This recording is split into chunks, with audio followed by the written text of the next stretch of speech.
Hello, I am Ramjee Chandran and I welcome you back to the history of Bangalore. This is episode 119 of season 3. In the last episode, after he took Bangalore in March 1791, Cornwallis had marched on Srirangapatna, trying to get ahead of the monsoon rains. It was a disaster. He had not accounted for the pre-monsoon rains that Bangaloreans love so much. The ground had turned into slush. The troops fell sick and starving cattle died by the hundreds. So to haul the cannons, men stepped in tied ropes to the bullock carts and dragged them across swampy terrain. Apart from the rains, the first attempt on Srirangapatna also collapsed under the weight of Tipu's scorched earth, where he made sure that none of the villages nearby would be able to offer any food for the troops or fodder for the cattle. So therefore, Cornwallis ordered the army to retreat and they marched back to Bangalore. In this episode, I pick up on that retreat and Cornwallis finds out that it was not quite as lonely a road as it seemed. But before I do that, first, as always, a word of thanks to my sponsors, the Prestige Group, for their generous corporate support, which makes this podcast possible. Building cities one landmark at a time, they transform dreams into reality. You can be a part of the future. Simply add prestige to your life. Cornwallis had thrown in the towel. Even though he would claim victory in a battle against Tipu's cavalry the previous day, he was running short of supplies, and his exhausted troops would have been glad to leave Srirangapatna and get back to their base in Bangalore. A few days before, 16th of May 1791, Cornwallis had written a rather dejected letter to the Madras Presidency Chief, Oakley, where he wrote, and I quote, "I had an opportunity yesterday of attacking Tipu and giving him a total defeat. But difficulties of my own situation in respect to forage and provisions, the obstacles appear at present almost insurmountable." So that was it. Then, as is customary in warfare, he blew up his siege cannons so that Tipu couldn't get his hands on them and then called the retreat. The route that the British army chose to get back to Bangalore was not the shortest route between Srirangapatna and Bangalore, and this again was because of Tipu's scorched earth. This was the same scorched earth the British and the Nizam's forces had marched through on the way out of Bangalore into Srirangapatna. Tipu had left nothing behind for an army coming or going, so there was no relief in turning around and heading back the same way. That road home was every bit as stripped and empty as the road had been getting out here.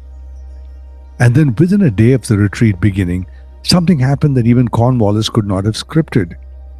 An advance party of cavalry appeared on the horizon. This was not Tipu's.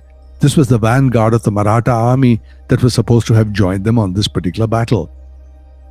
By the next day, the main force of the Marathas had caught up, 40,000 cavalry, arriving almost as though they had been summoned.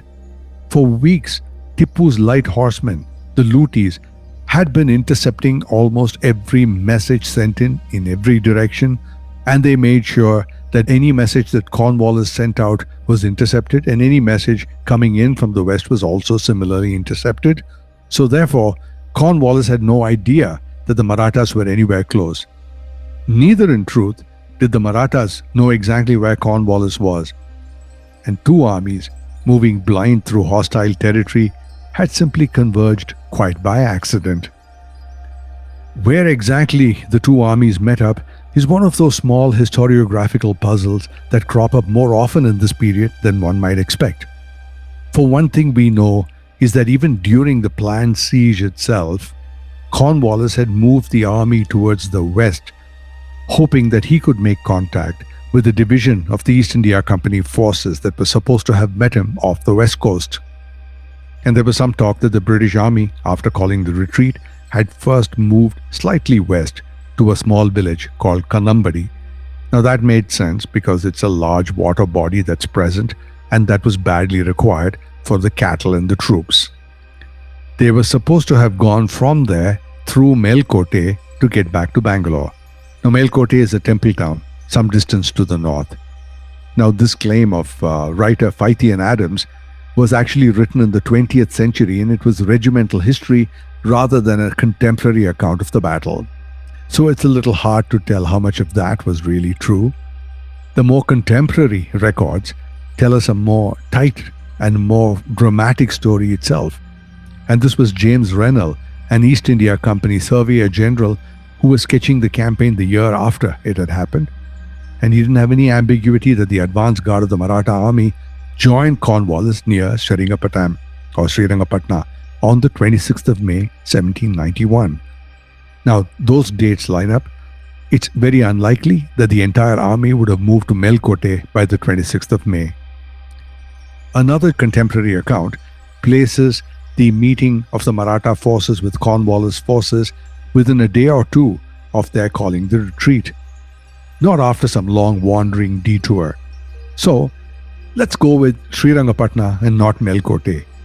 If anything, this sharpens the irony that the relief from the Maratha forces arrived within sight of the walls that Cornwallis had just abandoned. Had he known that the Marathas were close, there was no chance that he would have blown up all those siege cannons.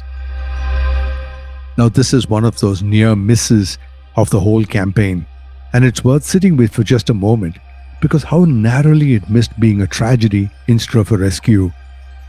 Cornwallis, as I said, had just blown up the siege guns, the guns that, when the cattle had died, had been hauled personally by soldiers right across swampy terrain for the very purpose of breaching the walls of Srirangapatna. Had the Marathas' advance party crested that horizon one single day earlier, there would have been no reason to destroy anything at all. One day, the margin between a campaign merely delayed and a campaign that was wrecked beyond repair for the season, leaving Tipu alone. What the Marathas brought with them solved one problem instantly. Their camp travelled with well-stocked bazaars, as we saw from an earlier episode. This included grain, provisions, the ordinary commerce of a supply train that had not spent weeks marching through scorched country. The famine breaking the British camp ended that day, almost overnight. Soldiers who had been dragging siege guns by hand and eating the flesh of dead buffalo were once again eating properly. But the bazaars could not solve the other problem. The guns were gone, and there was no conjuring up a new siege train out of a passing column. Without heavy artillery, no fortress on earth could be reduced. Srirangapatna was no ordinary fortress besides. A second attempt that season was simply not possible. So even though there was a coalition of the forces, the only sensible decision left to it was march back to Bangalore together, refit properly, wait for the monsoon to pass. Now, it would be easy to file the first attempt on Srirangapatna as a straightforward failure. But, to be fair, it was not. It was an expensive, instructive failure, and Cornwallis was not about to let it go to waste. The campaign had revealed a structural truth about war. Mysore could not be subdued by British officers alone, operating at the very limit of what their supply lines could sustain. That lesson deserves a wider frame than the battlefield alone, because the coalition that Cornwallis now depended on had very nearly not existed, and the man who had tried hard to build it deserves a mention here, even if history has mostly forgotten him. And now I take a detour into another aspect of the war that kind of brings us to the point where it seemed like the Indian kings were coming to their senses about the British. His name was Mahadji Scindia. The Scindias historically were the rulers of Gwalior and the dominant figure in the Maratha Confederacy right through much of the late 18th century. Long before this war began, Scindia had understood something that none of his neighbors had fully grasped, that a divided India could be picked apart piece by piece, while a united one might have held the British at the coast indefinitely. Now this, again, to be fair and to put it in the right perspective, was the burden of Hyder Ali's song. For a long time he had advocated that people in India should come together to drive out the British. and his alliance with the French was a means of doing so, not the replacement of one colonial power by another. Scindia, during that time, had worked quietly to bring Mysore, the Nizam and the Marathas together against the common threat as well. Hyder, who had proposed this entire thing, was of course willing to go along with what Scindia said. Tipu Sultan, however, was not listening. He carried his father's ambition, but he did not carry his father's flexibility and pragmatism. He approached his neighbors with a rigid suspicion that made real coalition building nearly impossible. But Scindia didn't give up. He pressed him directly. He urged him to hold back and wait for a united front than try to face the British alone. But Tipu ignored him. He couldn't trust anyone. He wouldn't trust anyone. One writer would later call Scindia the greatest of Indian statesmen of his generation and note that Tipu would come to regret not listening to him.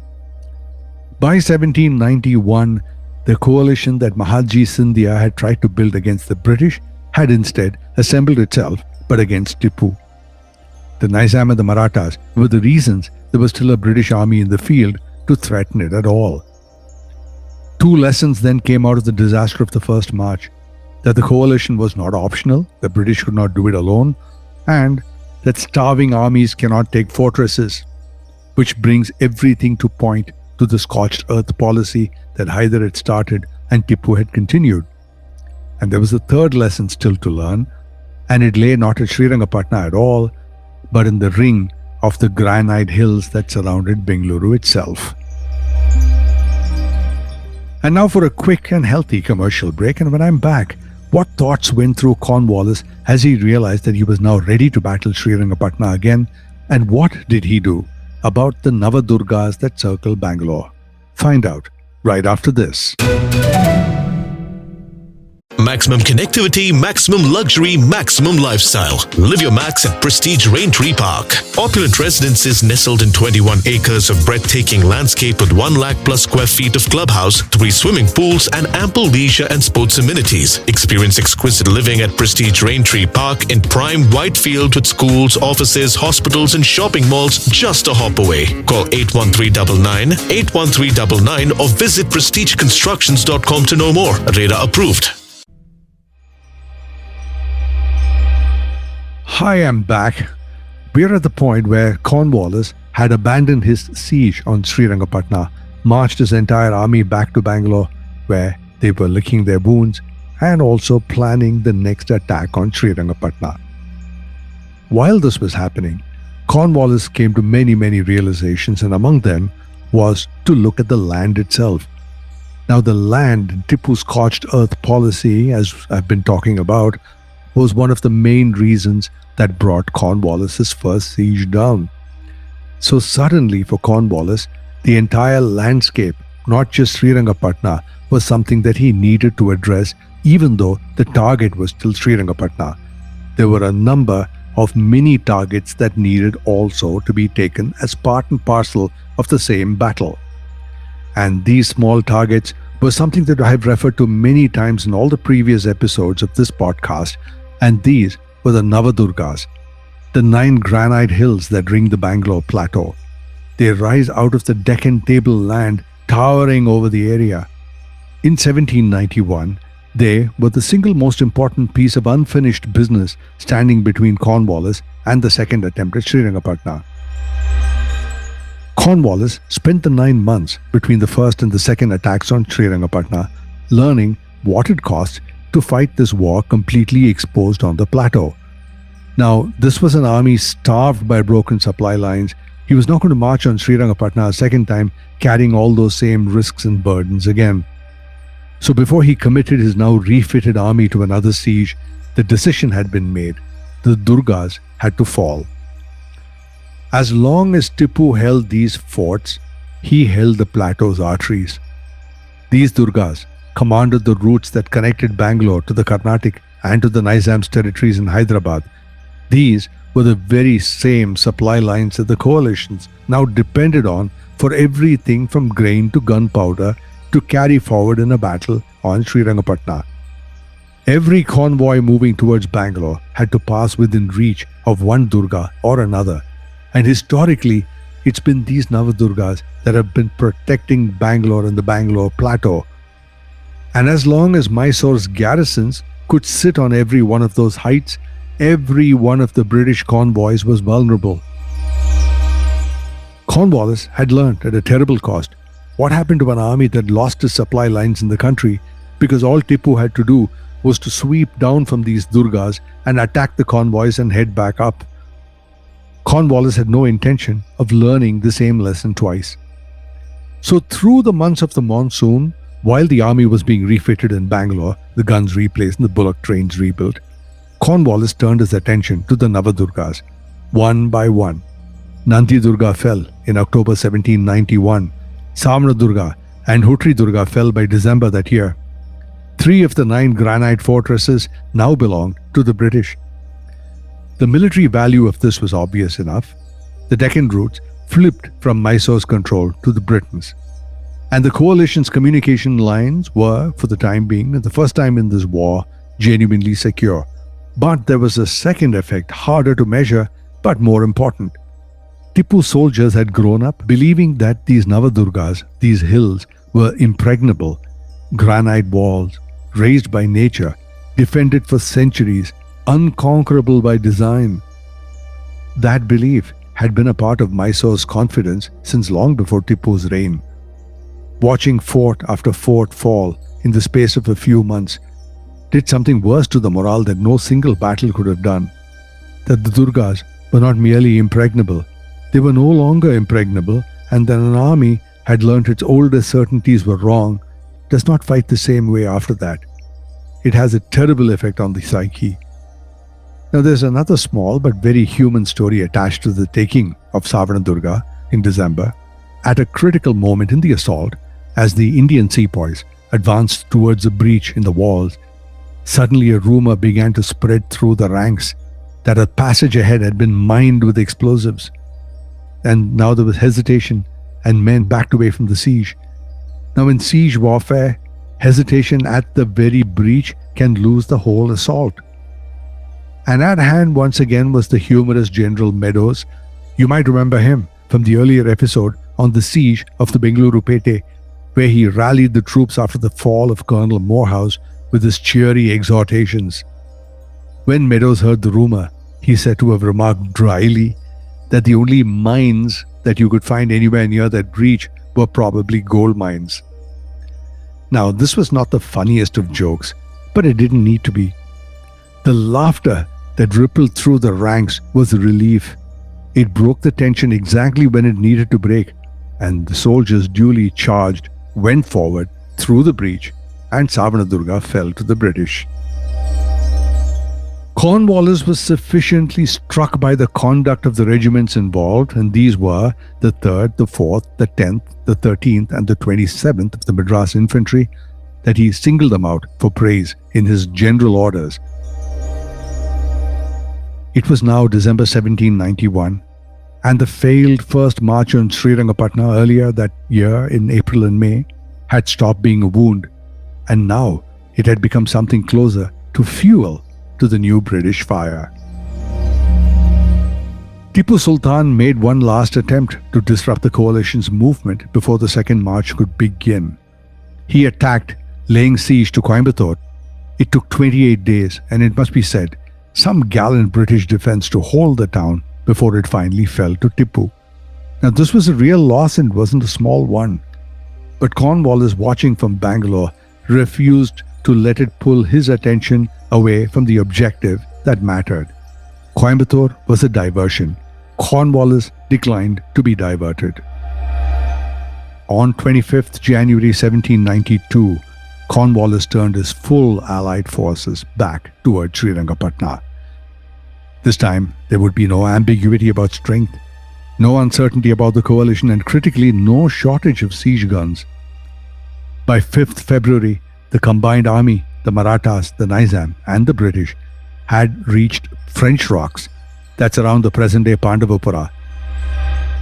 As an aside, Pandavapura was called French Rocks because that was the home to a large French contingent that was fighting for the Mysore army. So, if Cornwallis's army had taken a position near French rocks, it's very, very likely that the French had by then abandoned their positions and moved forces closer or into Srirangapatna itself.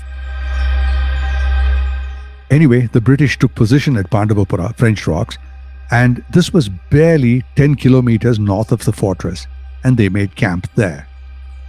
9 months after the first humiliating retreat, the British and their allies were back at the gates of Tipu's capital, better supplied, better coordinated, and considerably more experienced in exactly what this particular stretch of country could do to an unprepared army. What followed in the days after the army made camp at French Rock says something about the strange workmanlike character of 18th century siege warfare. The army needed enormous quantities of siege material. They needed wood. They needed wicker cylinders packed with earth that shielded the gun batteries from enemy fire. They needed the fascines. They were bundles of brushwood used to fill the ditches and reinforce the earthworks, pickets, the stakes that held it all in place.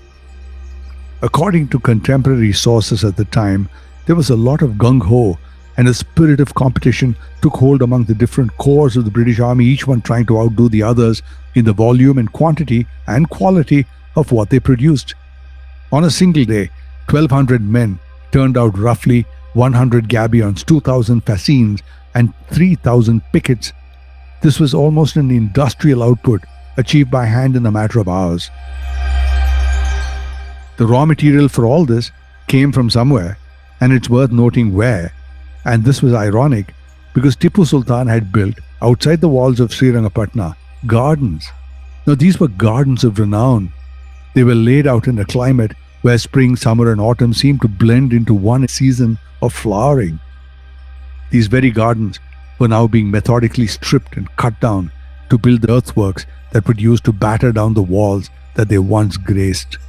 A pleasure garden, dismantled branch by branch for siege equipment. This is the sort of detail that easily gets lost between the dates and troop movements in the telling of history. But this is human, and it captures something true about what siege warfare actually is. Not simply an assault on walls, but a slow, deliberate unmaking of everything around them.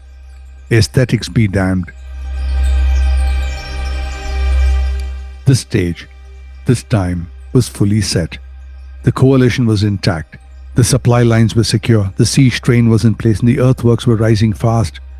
Again, ironically, built in part from the wreckage of Tipu's own gardens. Cornwallis had learnt the hard way exactly what this campaign was required of him, and now it was time to find out whether Tipu Sultan's capital could withstand a second attempt.